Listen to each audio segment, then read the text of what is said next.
Topic: Pakistan movement.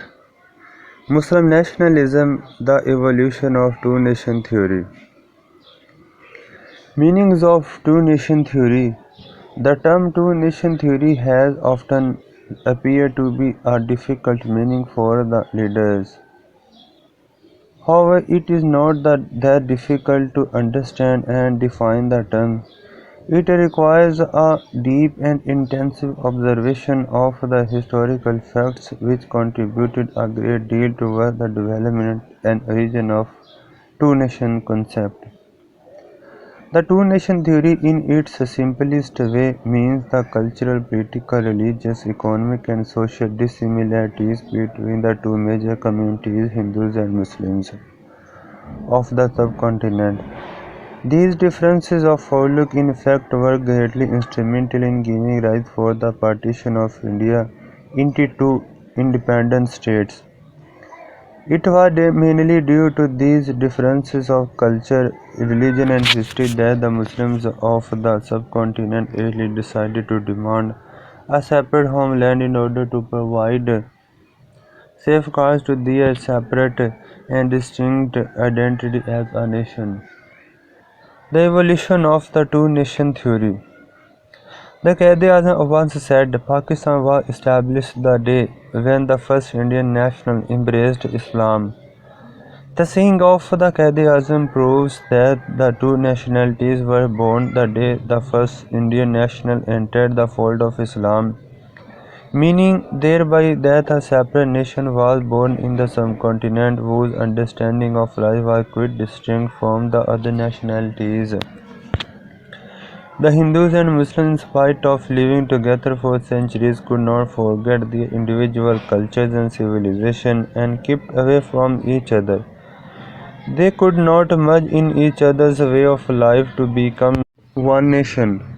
Al-Biruni, who came to India with Mahmud Ghaznavi in 1001 AD, records his experience of the Hindu outlook and way of life in his famous book Kitab-ul-Hind, and says the Hindu fanaticism is directed against those who do not belong to them, and more particularly against the Muslims who they call as Malicha, impure, and forbid having any relation with them, be it by any kind of relationship, by sitting, eating and drinking with them because they think they would be polluted.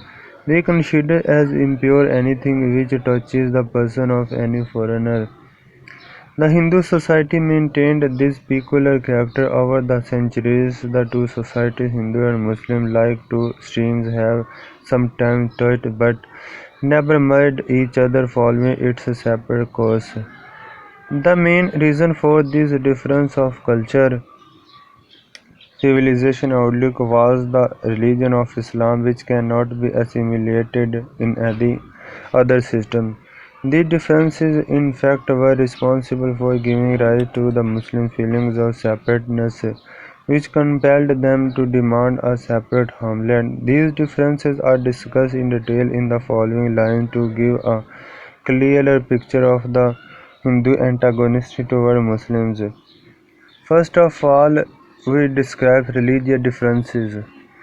The Hindu and Muslims belong to different religions, Hinduism and Islam, which stand poles apart in their attitudes of life. Both religions differ with each other in their basic philosophy. Islam believes in Tawheed, the oneness of God. In Islam, there is no one who could share the sovereignty of, and to consider anyone equal to God is the greatest sign in Islam. On the other hand, Hinduism is based on the concept of multiple gods.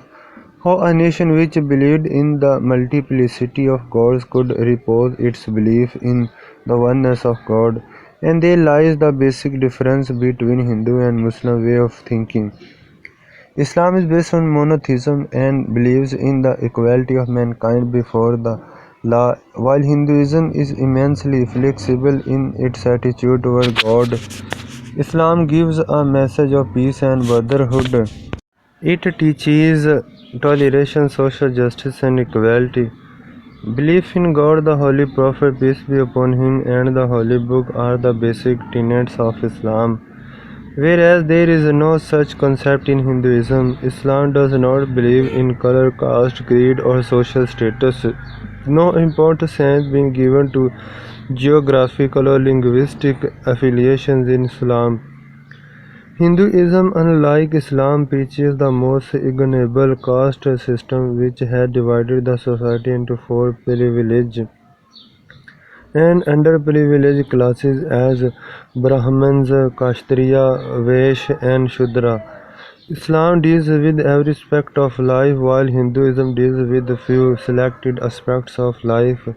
Hinduism lacks homogeneity and its approach is very narrow toward life, while Islam is a universal concept with a more cohesive approach towards life. There is a long history of conflict between Islam and Hinduism. They coexist but could not integrate. R.C. Mujammadar says the followers of Islam settled in large number but they did not merge themselves into the Hindu pattern. So for the first time in the Indian history, two distinct communities and cultures stood face to face, and India was permanently divided into two powerful units. Islam split the Indian society into two sections from top to bottom, and two separate nations came into being from the very beginning. According to Penker, two parallel societies were established on the same soil. At all steps they were different, and hardly any social communication and intermingling of life existed between them. The followers of Islam and Hinduism coexisted in the same society with a manifest hatred and animosity towards each other. Hindu nationalism. A number of Hindu nationalist movements which emerged from time to time in the Indian history added fuel to the fire by playing up the tension and antagonism which already existed between the two communities. Dr. Ashok Majumdar, the son of the well-known Indian historian R.C. Majumdar, writes in Advent of Independence that it were the Hindus who took lead in Hindu-Muslim separatism by launching the nationalist movements. The leaders of these Hindu nationalist movements had based them on the Hindu religion, which were directed against the Muslims. Raja Ram Mohan, the founder of Brahmo Samaj, and his followers were Hindu religious and social reformers. The main objective of these movements was to strengthen the British rule so that the Muslims could be oppressed and persecuted with the British blessings.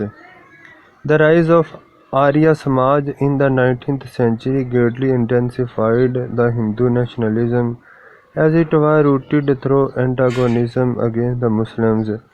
The followers of Arya Samaj openly declared that they would soon settle their accounts with the Sudhu Muslims. They adopted a program of Sudhi conversion to Hindu of all non-Brahmo Samaj for the separate Hindu nationalism. Brahmo Samaj was another Hindu religious movement which created deep feelings of religious nationalism among Hindus and widely promoted communal jealousies. The founders of Arya Samaj and Brahmo Samaj, Dayanand Saraswati and Raja Ram Mohan Roy, were highly prejudicial personalities who were deadly against Islam and the Muslims. They wrote extensively against political, social and economic fields of subcontinent. The Hindu nationalist leaders totally ignored the great contribution made by Muslims in the Indian society by way of promoting education and other social activities.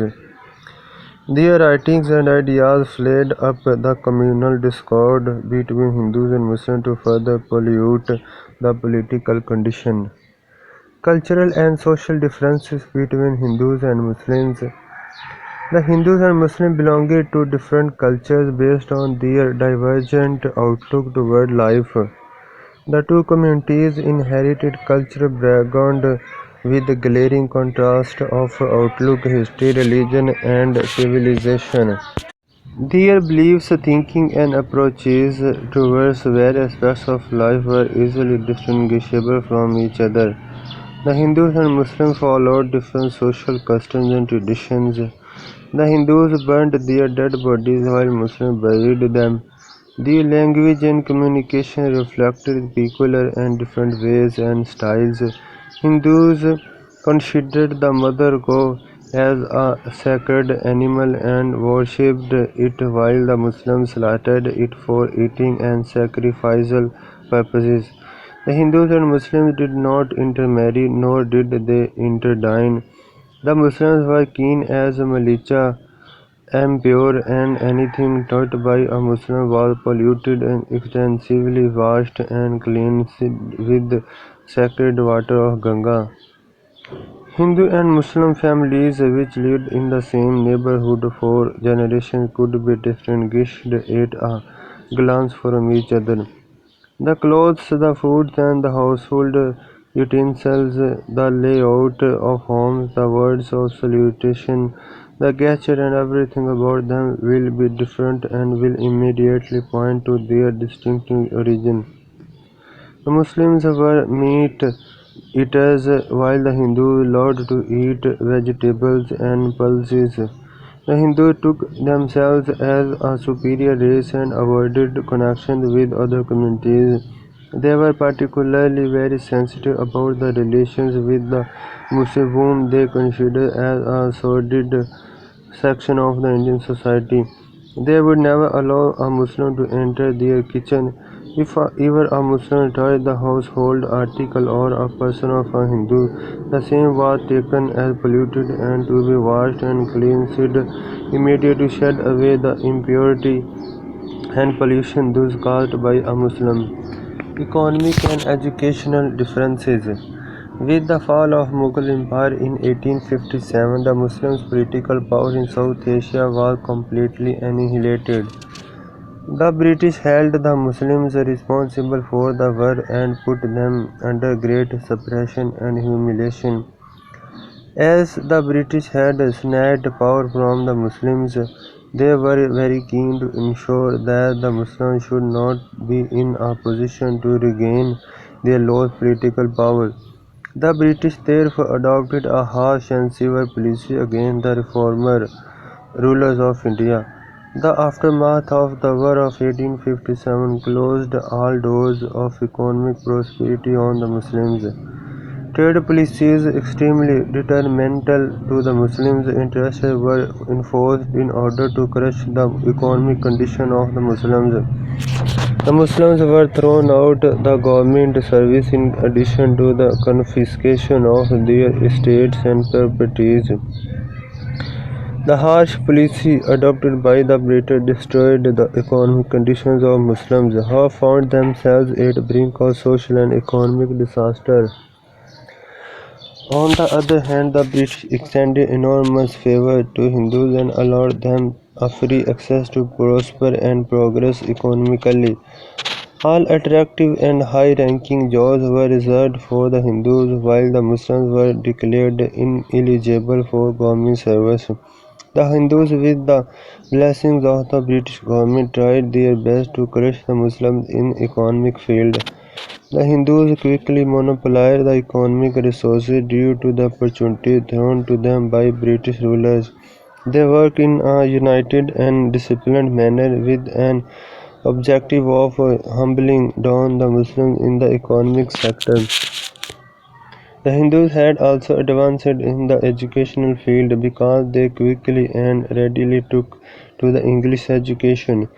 It helped them a great deal to progress economically. The Muslims did not receive modern education, which heavily affected their economic condition.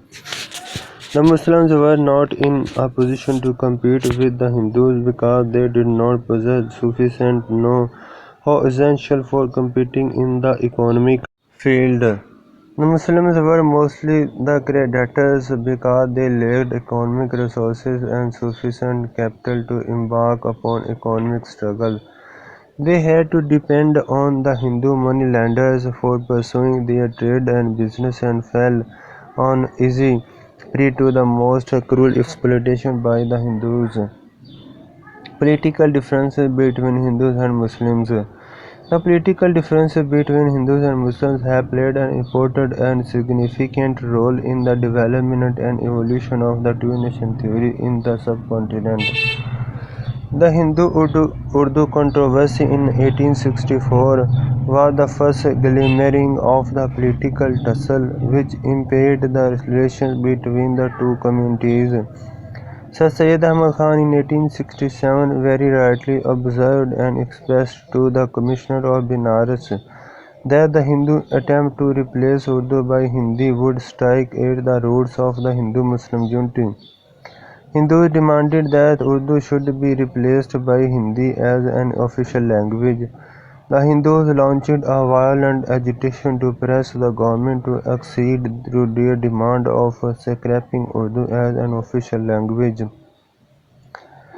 The Hindu agitation against Urdu intensified Muslim apprehensions about Hindu domination in the cultural, social, economic and political sphere.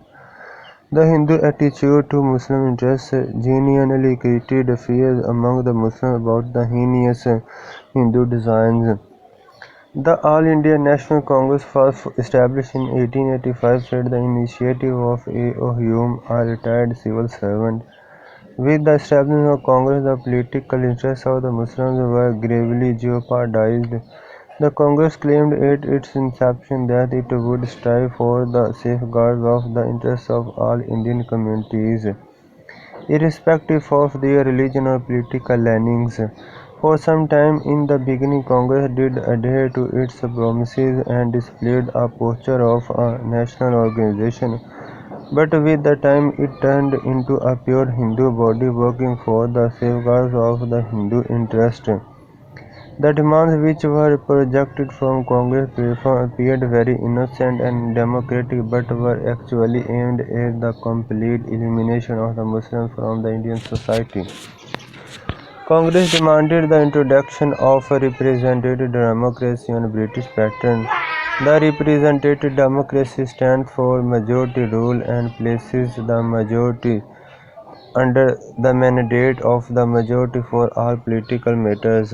Congress made another demand that all appointments on high civil posts should be made through competitive examinations. By making this demand, the Congress in fact wanted to oust the Muslims from the government services.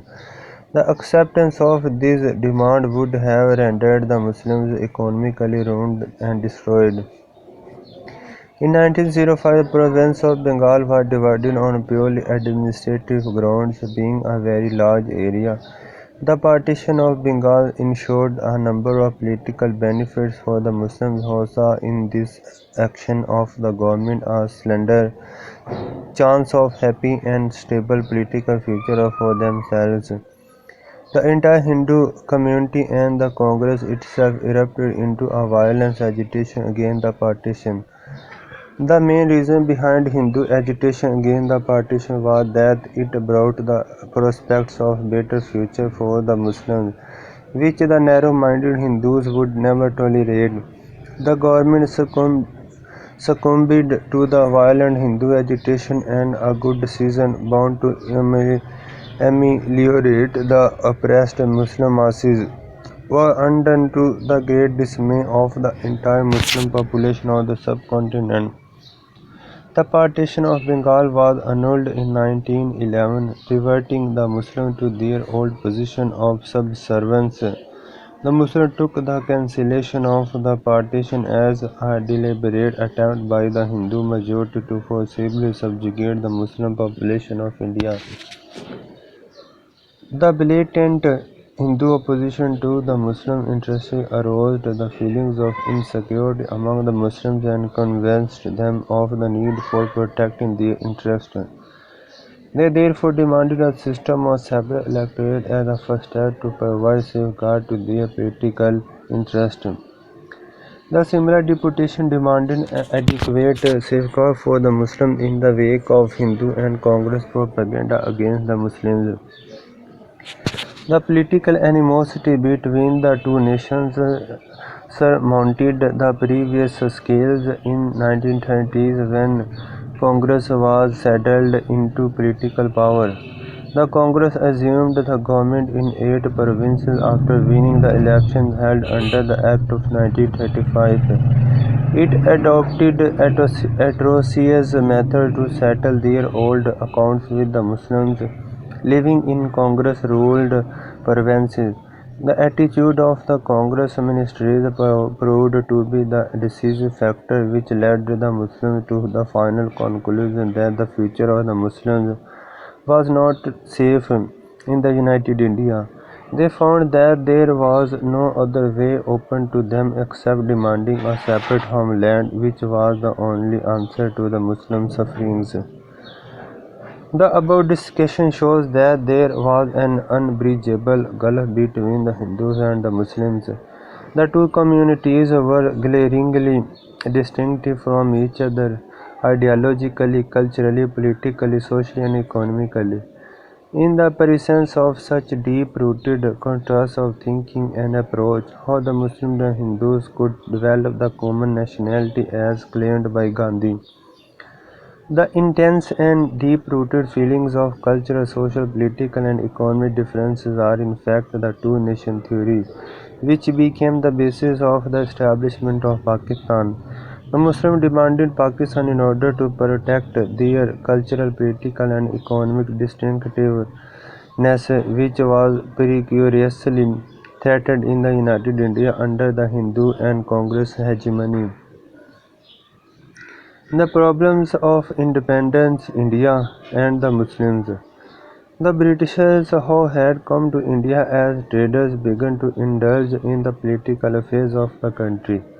They first of all acquired control of revenue collection in Bengal and very soon established their hold on the political matters of the province.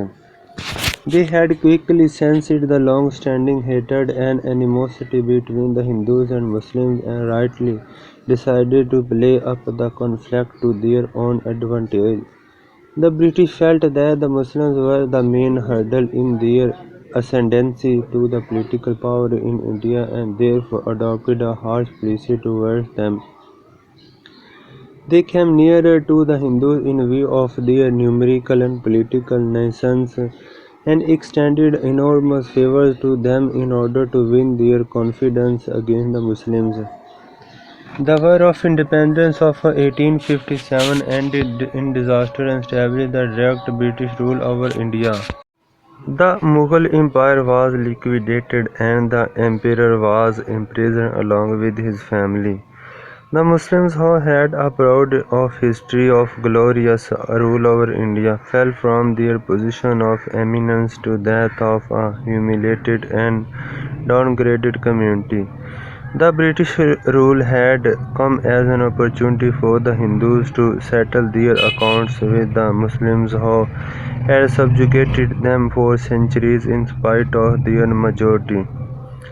After destroying the economic conditions of the Muslims, the British and Hindus convened to reign the political future of the Muslims as well. All India National Congress was established in 1885. The Congress demanded the introduction of Western type of democracy which establishes the majority rule. It also demanded that all appointments on the civil service position be made through competitive examinations. These demands on the face of it were very innocent and democratic, but were in fact aimed at the total elimination of the Muslims from all walks of life. Muslim reactions to these Congress and Hindus reactions. The Muslim the Muslim reaction to the biased and cruel policy of the British was bitter and strong. The Muslims were greatly disappointed to see both Hindus and the British working against their interests. The attitude of the British and the Hindus sent a wave of shock and anxiety among the Muslim masses.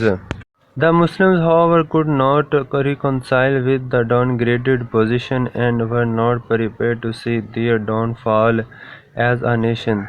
They decided to effectively challenge the Hindu and British designs in order to protect their national image.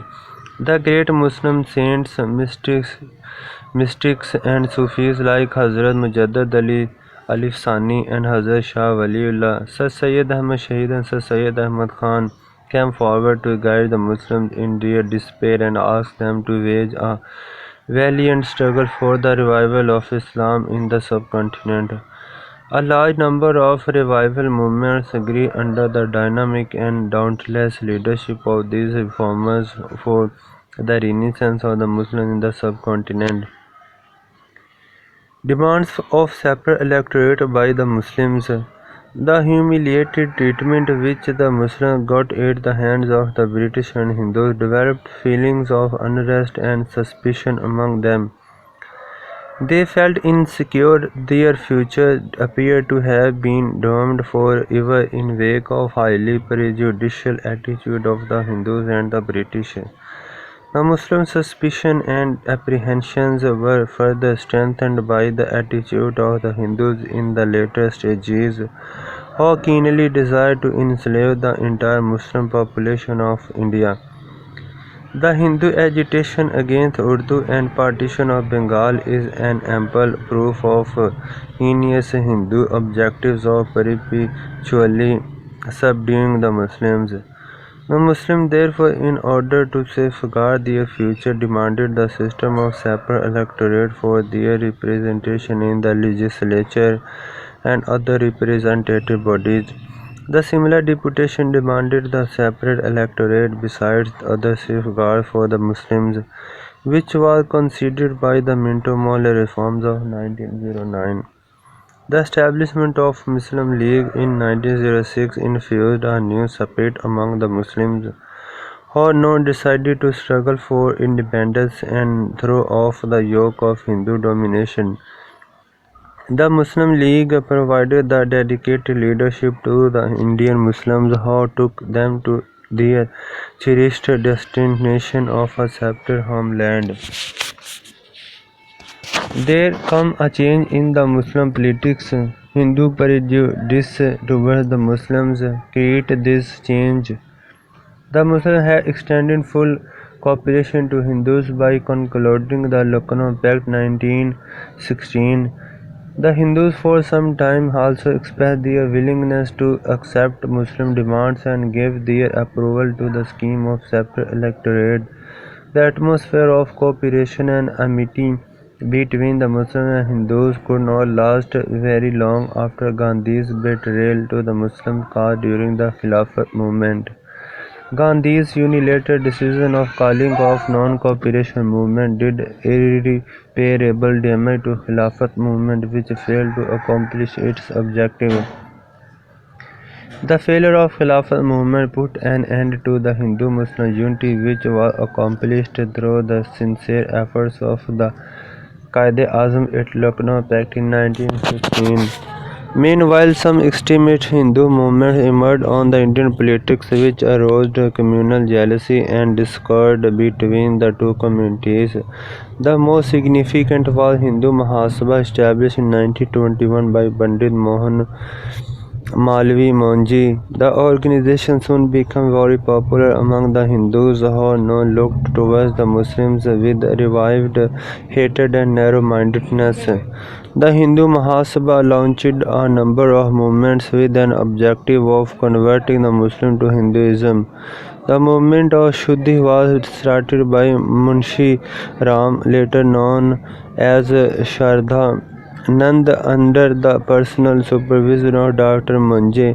The Shuddhi mean to convert all non-Hindus into Hinduism by all means of violence or by incentives. The Congress leaders also extended their blessing to the program of Shuddhi. The other movement started by Dr. Munji of Hindu Mahasabha was known as Sangham and was a militant movement. It gave military training to the Hindus and prayed violence against the Muslims. The Congress and Hindu bias against the Muslims did not end here. An organized campaign of vilification was launched against the Muslims and their national heroes. The Muslim leaders, reformers, and conquerors were presented as looters, oppressors, and persecutors. The miserable state of untouchables and Shudiras were attributed to the result of oppressive and tyrannical rule of the Muslims. The Hindus and the founder of Shuddhi leveled objectionable and ignoble allegations against the Holy Prophet, peace be upon him, in the most painful manner. The Muslims, however, effectively faced this shameful campaign against their highly revered personalities. A brave Muslim Qazi Abdur Rashid killed Shardand and Ghazi Ilam Din, a young lad of Lahore, finished a Hindu publisher who published a book on the Holy Prophet, peace be upon him, containing highly objectionable and shameful material. The publication of the book immensely infuriated the Muslims of India, who were stirred into shocking and unity. The bad behavior of Hindus created a hatred in Muslims toward Hindus. This is the reason the theory of two nations intensified in that era.